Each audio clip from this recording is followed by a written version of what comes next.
Reconnaissance en français. On a trop le respect pour les gens qui parlent notre langue, c'est trop bien. Nous qui sommes des lacs contrôlés en 1980 contre 5000 habitants. Vivaient 5 villages tout autour ici. Ces villages se nommaient Wandeng, Rangda, Angkret, Mangli et Banar. 5 villages. Et maintenant, tout est dispersé. 5 villages autrement. Et tout conserve le système matriarcal. D'accord. Et en ma génération, on ne se paye le mari. Pas en or, pas en argent, mais en animaux, par exemple. Normalement, un homme valait un but, mais ma femme avait c'était 5 buts. Oh, Je suis bien élevé, parce que je parle je parle 3 langues. Oh, malheureusement pour moi, mes amis, je n'avais pas obtenu le baccalauréat. Je vous dis franchement, pas formé à l'université. J'avais obtenu seulement le certificat d'études de primaire. C'est bien. Bien sûr, parce qu'à ma génération, beaucoup de lacs ne mettent pas aller à l'école. Surtout les professeurs connaissants. On les considérait comme des chats, les élèves comme des souris. J'entends le fardeau, j'entends le fardeau, j'entends. Parce que les professeurs, on les considérait comme ça, les élèves comme souris. Si par exemple un élève ou bien une élève qui ne savait pas réciter la citation, qui n'était pas bon en mathématiques, les professeurs les avaient fouettés à coups de fouet. Taper les ongles avec des règles, tirer les oreilles comme ça, les faisaient États-Unis à quelle heure. Vraiment, ils m'ont pris tout est cher. Oh, maintenant, tout est changé. Ah oui. On ne prend plus les élèves, et on n'accepte plus le mari aussi. Bien sûr. Tout est modernisé. On n'accepte plus le mari. Mais le festin du mariage, de la fiançaille, tout est fourni par la famille de la femme. Et on conserve toujours le système matriarcal. Il y avait très longtemps, nos ancêtres vivaient au centre de la ville de la. Excuse-moi, avant 1954, avez-vous des familles qui vivaient en Indochine, y compris la ville de la. Non, mon grand-père habitait du côté de Hanoï jusqu'en 1945. Il avait des plantations pour le gouvernement français du côté de Tuan Quan, je ne prononce pas bien, à côté de Hanoï. Parce que je ne suis pas allé là-bas. Non. Mais en étudiant seulement la géographie. Ouais. Et nous sommes Parce qu'à Dalat, il y avait beaucoup de belles maisons qui avaient lycée français. Alors nous avons habité à Dalat en 1962 jusqu'en 1966. Et mon frère est né à Dalat. Et avez-vous connu l'hôpital Catrou? Je pense que c'est là où il est né. Moi j'étais trop petit, je suis né là, mais je suis parti après. C'est l'hôpital où il avait des bonnes sœurs? Oui. Ah ben alors c'est là. Parce qu'il est né dans un hôpital où il y avait des nonnes, des religieuses. Et voilà, il est possible que ce soit l'hôpital Catrou pour lui. C'est réservé pour les officiers qui sont malades. Soigner les officiers. Et à Dalat même, il y avait un centre de la formation des enfants de troupes. Vous avez connu ça?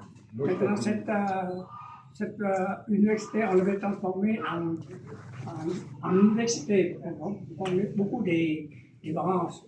Par exemple, la littérature, biologie, etc. C'est le passé. Et nous qui sommes dans l'Axe, c'est le dialecte parlé par les lacs. Parce que le Vietnam, du nord, du centre, du sud, et au plateau montagnard du centre-sud-est, compte 54 peuples uniques. Et à ma province, on compte 5. Le nom commun de peuples uniques locaux se nomme Kohor. Kohor se divise en 5 clans, 5 tribus. Kohor-Til, Kohor-Ma, Kohor-Seret, Kohor-Chou, et Kohor-Lai. Et pour bien parler, on parle le vietnamien, bien sûr. Parce que chaque tribu parle différent. Parce que durant l'occupation française, cette province, on l'avait nommée la province du Haut-de-Naï. Partie en 1954, changée au sud par les républicains, on se nomme Tuan Duc, et maintenant unifiée, libérée on l'avait changé en Lebdon. Et Dalat, ça veut dire dialecte parlé par les lacs. Et surtout, nos ancêtres pratiquaient la récolte sur brûlis, vous connaissez? Oui. Et après avoir moissonné les produits, on s'est déplacé selon la forêt comme des tomates. Et nous vivons assez loin d'ici, 5 km à bout de tout, dans un grand fleuve. Le fleuve, son nom à mon dialecte de lac. Tu vas dire, ancien village, on plante des pamplemousses, mais les Français ne pouvaient pas prononcer ce mot de ils les avaient changés en fleuve. Et les Français avaient barré le fleuve, construit 2 barrages. Le premier barrage terminé en 1939, et durant la construction de ces barrages, les Français avaient trouvé des pépites de l'or, de mince de l'or. C'est pourquoi les mots les plus jugés ont devenu la rivière de l'or et le barrage de l'or. Maintenant, il existe plus. Inondés par ces barrages, nos anciennes maisons ont été construites en pilotis dans les zones, bien sûr, longues 12 ou bien 15 mètres. S'il y avait une nouvelle mariée au lieu de dire un nouveau mari. Parce que jusqu'à maintenant, ce sont les filles qui demandent de l'aimer des hommes pour être le mari, pas les garçons opposés. C'est pourquoi je dis une nouvelle mariée au lieu de dire un nouveau mari. Et la maison devait être longue de plus. Et chaque maison habitait 12 ou bien 15 familles. Chaque famille possédait un foyer pour faire la cuisine et surtout pour se réchauffer contre le froid. Parce que cette région est froide, mais bon climat. Et durant l'occupation française, la ville de Dalat, on l'avait nommé le Petit Paris. Oui. On pousse beaucoup de légumes de haute qualité. Et cette foyer à cette maison haute de 2 ou 3 mètres. Les toits couverts par des chaumes, les murs tissés par des bambous, et au-dessous, on avait des poules, des porcs, et surtout, on se faisait compte les animaux sauvages. Par exemple, les tigres et les léopards. Parce qu'à ma génération, tout autour d'ici, il y avait beaucoup d'animaux. Des léopards, des éléphants, des tigres. Et les lacs mangent tout. Les serpents, on les mange aussi, les serpents. Les singes, on coupe la tête, on enlève le cerveau. On les mange en vivant avec l'alcool du riz. C'est bon, oui. C'est bien aussi. On croit pour guérir les maux de tête. C'est bon à manger. Bon, La cervelle de singe, c'est pour les maux de tête. les pétards, les grenouilles, ils mangent tout.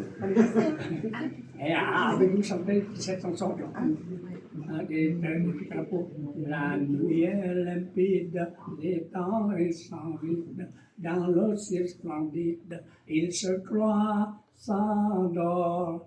Arbre chêne tremble, nul arbre ne tremble, au loin le bois semble, un géant qui dort sur la lune. C'est bizarre.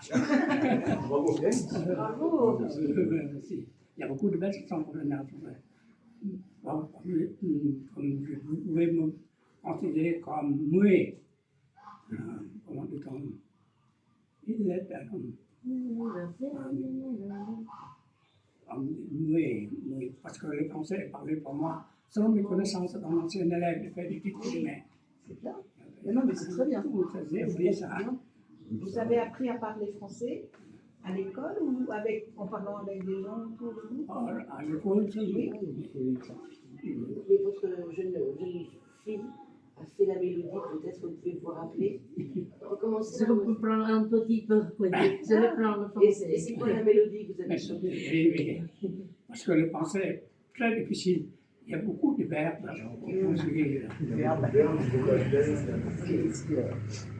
Moi, mais grâce en travaillant à l'hôpital plusieurs années, depuis 1961 jusqu'à 1975, c'est pourquoi je peux lire, écrire et parler selon mes connaissances dans mon élève, de primaire seulement. Inondés par ces barrages, les Français nous amenaient ici en 1962. Et pour la compensation, ils nous avaient construit une nouvelle maison, couverte par les tôles, coulée par les planches. Voilà les bienfaisants des colons français. À la terre, à la promenade, J'ai trouvé aussi clair quand je me suis et il y a longtemps que je vous aime, mais je ne vous oublie. Et bien sûr, il y a beaucoup de poèmes et poètes au colon français. Vous souvenez-vous, avant 1950, les colons français avaient construit une grande ferme, plus de 5 km là-bas, en élevant plus de 10 000 moutons, 10 000 bœufs, gardés par les lacs.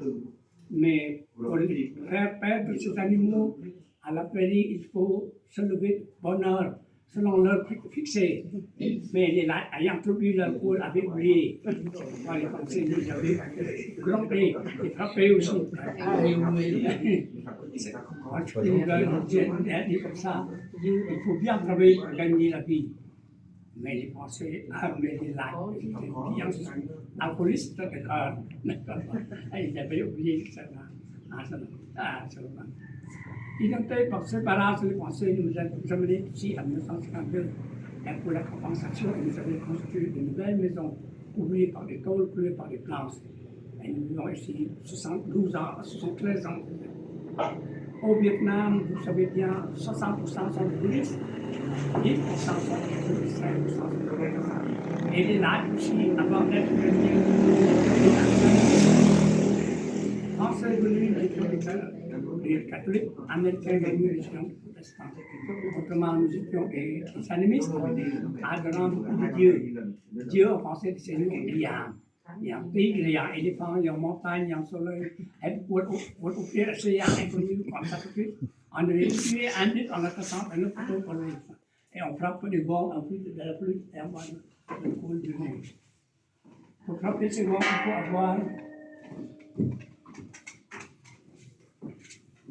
faut avoir beaucoup de personnes, 6 personnes, avec beaucoup d'instruments. Un seul doigt ne donne pas de mélodie.